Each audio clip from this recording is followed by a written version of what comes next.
There comes a point in every person's life when things stop making sense. You plan, you prepare, you do everything right, and somehow it still falls apart. The doors you prayed for stay closed, the opportunities you thought were yours slip through your hands, and you start to question, God, why would you let this happen? It's in those exact moments that trust is tested. Because trust isn't proven when life is easy, it's proven when life feels impossible. See, we all love the idea of faith when the path is smooth. We love quoting "Trust in the Lord with all your heart" when everything's falling into place. But the real test of trust comes when the road gets dark, when the answers don't come, when the prayers seem to bounce off the ceiling. That's when God leans in and says, "Will you trust me even when you can't trace me?" Because trusting beyond understanding isn't about having all the answers. It's about believing that the one who holds your future already has it worked out. You might not see how, you might not see when, but you can rest in knowing that God's hand is still guiding your steps. Proverbs 3:5-6 says, "Trust in the Lord with all your heart and lean not on your own understanding. In all your ways acknowledge him, and he shall direct your paths." That verse isn't just scripture, it's strategy. It's God's way of saying, stop trying to figure it all out by yourself. When you lean on your own understanding, you limit yourself to what you can see, touch, and calculate. But when you trust God, you step into the realm of the impossible. You start walking in faith, not fear. You stop chasing outcomes and start chasing obedience, and that's when miracles happen. Not because you figured it out, but because you finally let go and allowed God to take over. Sometimes God will intentionally let things break, not to punish you, but to rebuild your foundation on him. He removes the things that were never meant to hold you, so he can strengthen the things that will. It's like he's saying, I can't straighten the path until you stop trying to walk your own way. Think about it. So many of us pray for clarity, but what we really need is trust. We want God to show us every detail before we take a step, but God says, take the step and I'll show you the rest. Faith isn't about seeing the whole staircase. It's about taking the first step, even when the ground looks shaky. And when you do, that's when you see the hand of God move in ways you couldn't have imagined.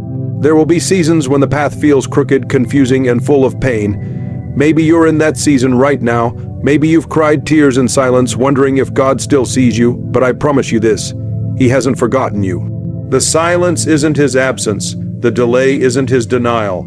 The pain isn't punishment. It's preparation. He's shaping you, refining you, and preparing you for what he already has planned.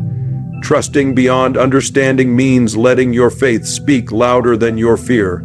It means saying, God, I don't know where this is going, but I know who's leading me.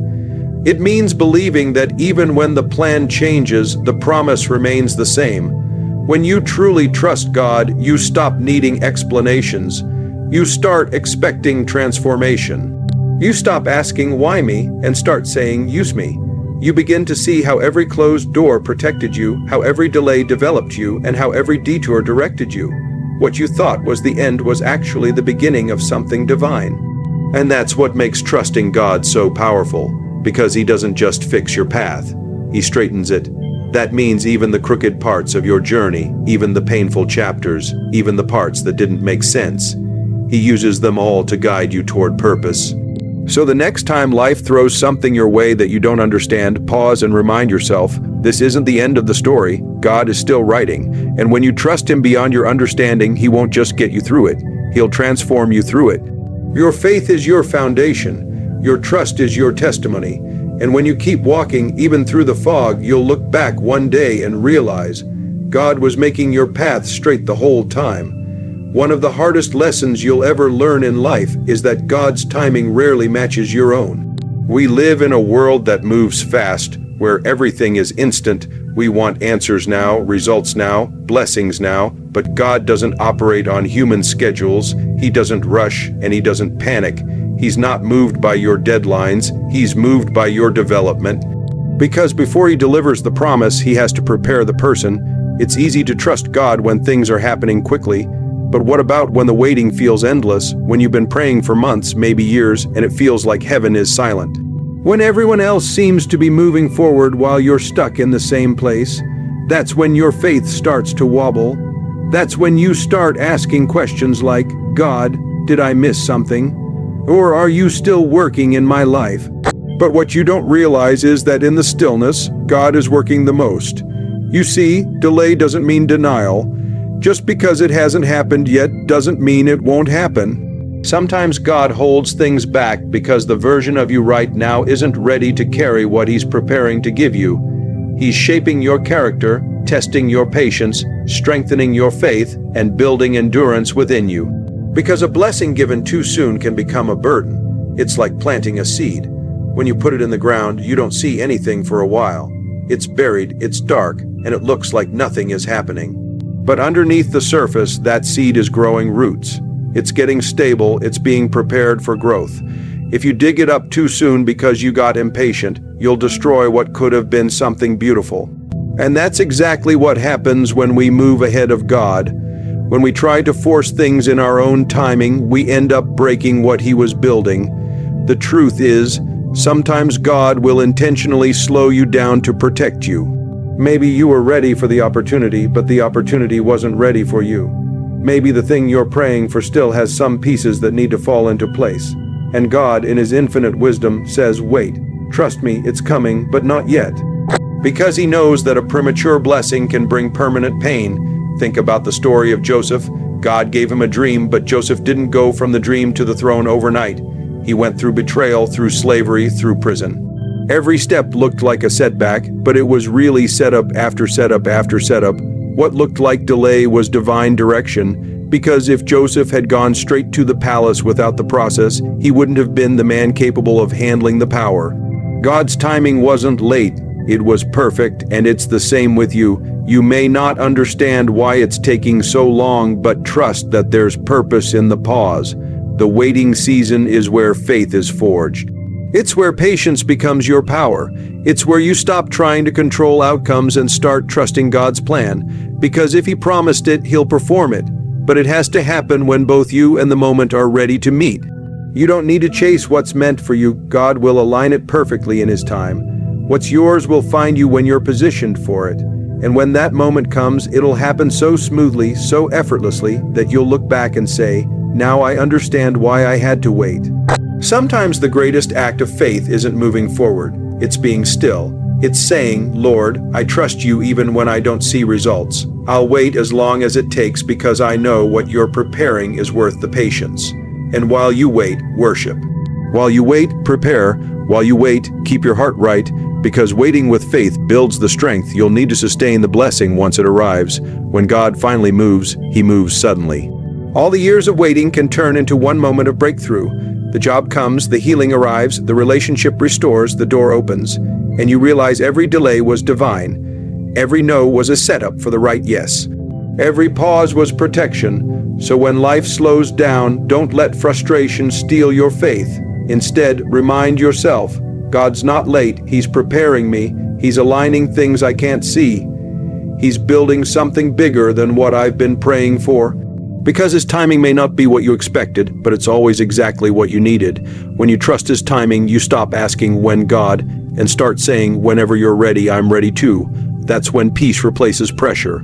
That's when the path straightens, because you finally understand, when it's God's time, nothing can stop it. There's something powerful about reaching the point where you finally say, God, I'm done trying to do this on my own. That's the moment surrender begins, not in weakness, but in strength. Because surrender isn't about giving up. It's about giving in to something greater than yourself. It's about saying, Lord, I've tried it my way and I'm ready to do it yours. That's the point where the path starts to straighten, when your will bows to His. We live in a world that glorifies control. Everyone tells you to plan, to predict, to make things happen. But what happens when your plans fall apart? What happens when the very thing you worked for slips right through your fingers? That's where God does His best work. Right in the middle of your surrender, because as long as you're holding on too tight, there's no room for Him to move. God can't fill hands that are already full. He can't guide a life that's already being controlled. Sometimes the greatest act of faith is simply letting go of the fear, letting go of the timeline, letting go of the idea that you have to have it all figured out. Because the truth is, you don't and you never will, but He does. And when you finally release what you've been holding, that's when He releases what He's been holding for you. The power of surrender is not about losing, it's about positioning. When you surrender, you're saying, God, I trust your plan even when I don't understand it. I believe your way is higher than mine. That posture of humility is what invites His strength into your weakness. The moment you stop fighting for control is the moment you start flowing in divine alignment. Think about this. When Jesus was in the Garden of Gethsemane, facing the cross, He said, "Not my will, but yours be done." That wasn't defeat, that was destiny. That was the greatest surrender in human history, and it became the foundation of salvation. If Jesus could surrender in pain, we can surrender in process. Because surrender doesn't mean the absence of struggle. It means the presence of peace in the middle of it. Some of the hardest seasons in your life aren't there to break you. They're there to teach you how to let go. Maybe you're holding on to something that God's been trying to remove. A job, a person, a plan, an expectation. And you're fighting to keep it because you think losing it means losing yourself. But God is saying, if you'd just let go, I'd show you what I have next. Because every time you release something, you make room for something better. Surrender doesn't mean passivity. It means trust in action. It's saying, God, I'm still showing up, but I'm no longer trying to force the outcome. You still move, but you move with faith, not fear. You still work, but now you work with peace, not panic. That's the difference between striving and trusting. One drains you, the other sustains you. You'll know you're walking in surrender when the things that used to frustrate you no longer faze you. When you stop chasing validation and start resting in who God says you are. When you no longer see obstacles as opposition, but as opportunities for God to show Himself strong. Because when you live surrendered, you start to see how God uses every delay, every detour, every disappointment for your good. And the truth is, surrender isn't a one-time decision. It's a daily discipline. Every morning you wake up, you have to choose to lay your plans at His feet again. You have to choose to say, God, lead me today. Even if it doesn't look like what I expected, I'll trust you anyway. Because surrender isn't about understanding every step, it's about trusting the one who orders them. The power of surrender is freedom. When you stop trying to control everything, you stop carrying what was never yours to carry. You start walking lighter, breathing easier, living with peace. You realize that even in the chaos, God is still in control, and that realization changes everything. Maybe you've been holding on to something that's keeping you from moving forward. Maybe it's time to lay it down, because the moment you surrender, the moment you let go, is the moment God begins to move on your behalf. You'll look back and realize that what you thought was falling apart was actually falling into place. When you finally surrender, God doesn't just straighten your path. He strengthens your heart. He turns confusion into clarity, fear into faith, and control into calm. Because when you say, God, your will be done, heaven responds, now watch what I can do. There are moments in life when the path ahead is so unclear that every step feels like a risk. You look around and nothing makes sense. The doors you thought would open are locked. The people you counted on disappear, and all you're left with is uncertainty. That's when God whispers, keep walking. But it's hard, isn't it? Because faith doesn't come with a map. Faith means moving even when you can't see the destination. Walking by faith and not by sight isn't natural, it's supernatural. We're wired to trust what we can see, touch, and understand. We crave proof before movement, but faith flips that. It says move first and proof will follow. God rarely shows you the whole picture because if He did, you wouldn't need Him. He gives you one piece at a time, one step at a time, because He's not just trying to get you to a place. He's trying to grow your trust along the way. When you walk by sight, you depend on your own understanding. But when you walk by faith, you depend on His promises, and His promises never fail. The steps might feel shaky, but the ground beneath them is secure when God is your foundation. The Bible says in 2 Corinthians 5:7, for we walk by faith, not by sight. That's not a suggestion. It's a lifestyle. It's choosing to believe that God is guiding you even when the path is hidden by fog. Sometimes the most powerful thing you can do is take a step when you can't see 10 feet in front of you. Because that's where trust becomes real. Think about Peter stepping out of the boat. The storm was raging, the waves were high, and logic said, stay inside.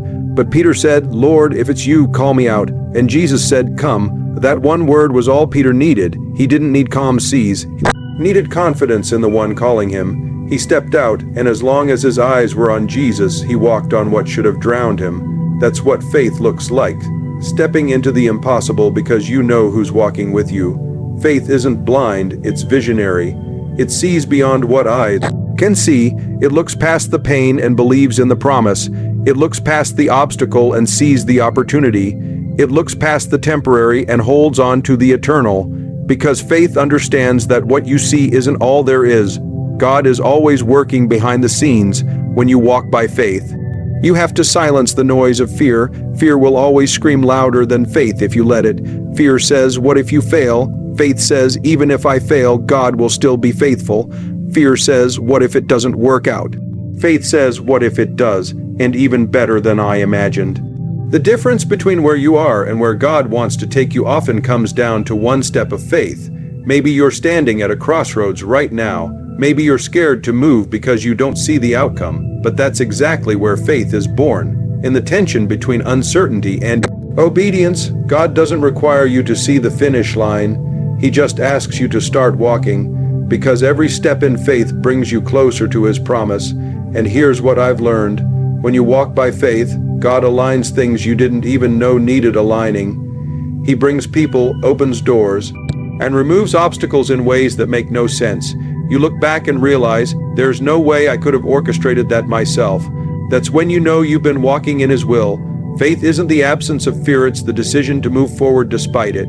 You can feel fear and still choose faith. You can be uncertain and still take the step. Because the power isn't in what you see, it's in who you trust. God never asked for perfect faith, just a willing heart. He'll take your small step and turn it into a giant leap. When you walk by sight, you depend on outcomes. When you walk by faith, you depend on obedience. Sight says, "Show me and I'll believe." Faith says, "I'll believe and you'll show me."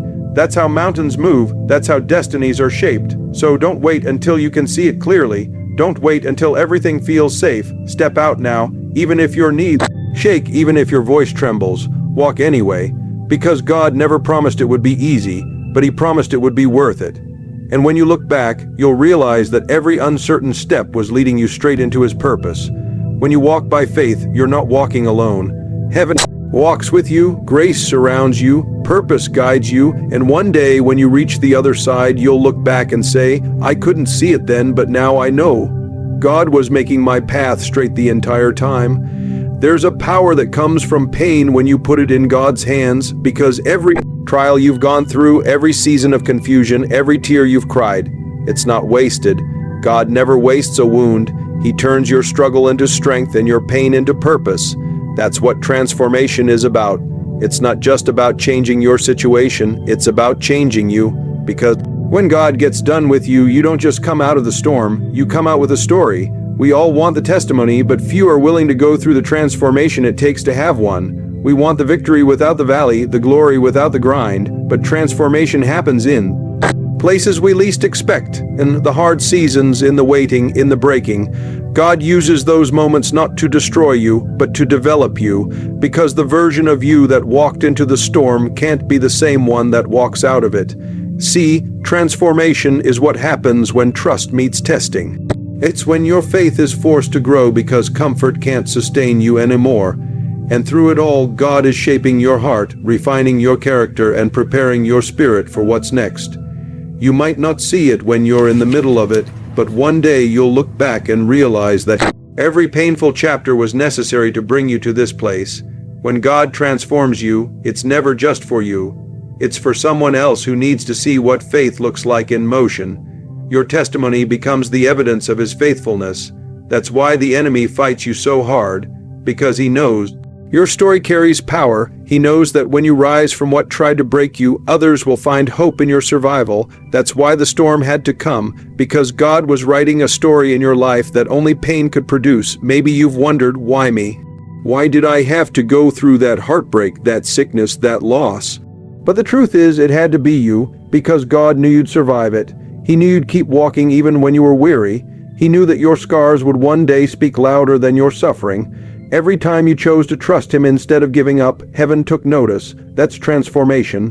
When your faith becomes stronger than your frustration, transformation isn't always visible at first. Sometimes it looks like you're falling apart when you're actually falling into purpose. God will strip away everything that was never meant for you. not to hurt you, but to free you. He'll close doors that were never meant to open, remove people who were never meant to stay, and redirect paths that were never meant to lead you forward. Because what he's building in you requires room, and the beautiful thing about transformation is that it gives birth to testimony. Your testimony is living proof that God is who he says he is. When people see what you've overcome, they see his hand on your life. They see that the same God who carried you can carry them too. You become a walking message of hope, a reflection of his grace, a reminder that faith still works. There's somebody right now waiting on the other side of your obedience, somebody who needs your story to find their strength. That's why you can't quit. That's why you can't let the pain make you bitter, because your transformation has a purpose far beyond you. What you go through today could be the key that unlocks someone else's breakthrough tomorrow. So when you walk through the fire, don't hide your scars. Wear them as proof that you made it. Don't be ashamed of your story, own it. Because your story carries healing, your journey carries wisdom, and your scars carry anointing. That's the beauty of God's transformation. He takes what was meant to break you and uses it to bless others. Your testimony is the evidence that God still performs miracles. You are the proof that he still redeems, still restores, still renews. And when you share what he's done for you, it breathes life into others who have lost hope. So don't despise the process that shaped you. Don't regret the pain that taught you, because everything you've walked through was preparing you to walk into something greater. And one day, when you stand on the other side of your struggle, you'll be able to say, I didn't just survive. I was transformed. That's when your story becomes your sermon. That's when your pain becomes your platform. And that's when you realize that every tear, every trial, and every test was God's way of saying, I'm not done yet. Because when you trust him through transformation, he doesn't just make your path straight, he makes your story unforgettable.